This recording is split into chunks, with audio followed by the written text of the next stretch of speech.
What's up, everybody? FLW Tour Pro Aaron Britt up here wrapping up the 6th stop, Lake Chickamagua FLW Tour.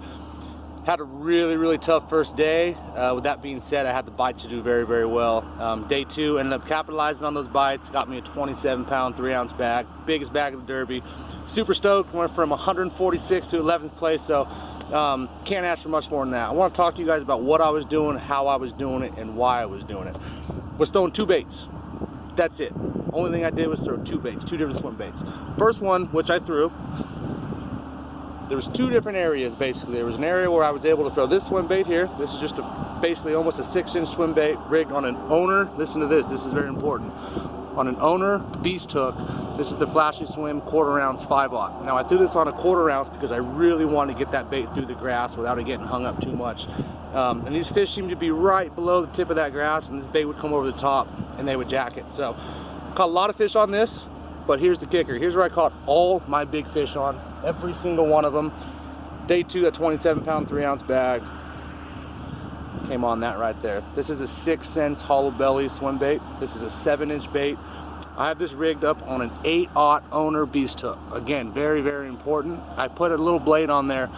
There was a shad spawn going on in the morning, both on the bank and off the bank. And I had one particular area where in the morning this blade seemed to be very key, because what the shad would do would follow that blade, believe it or not, all the way up to your boat.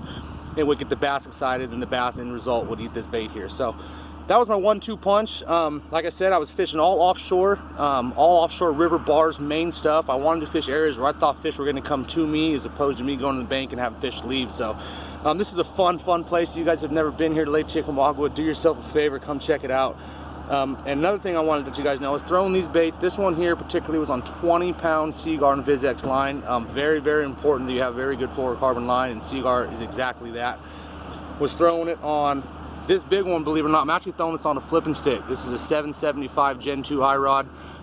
It's got plenty of tip for these big fish when it loads up, and it's got obviously plenty of backbone. So that was the key for this big swim bait. On the smaller swim bait, I was throwing this on 17-pound Seaguar Tatsu, and I was throwing this on my favorite rod in the lineup next to my own coming out here in a couple weeks. But this is the 754 Air Series. This rod is as light as a feather. You can detect any bite, even at the end of your cast. I've had several fish this week where I throw this thing a mile, I get 2 winds into it, and I can feel the bite, and I can still catch them from that deep away. So fun tournament, ended up fishing 19th place. Desperately needed these points. You know, I've been fishing like an idiot these past 3 tournaments, so it was nice to have this rebound and cash a check. So flying back home to California, can't wait. New York next month. Let's go.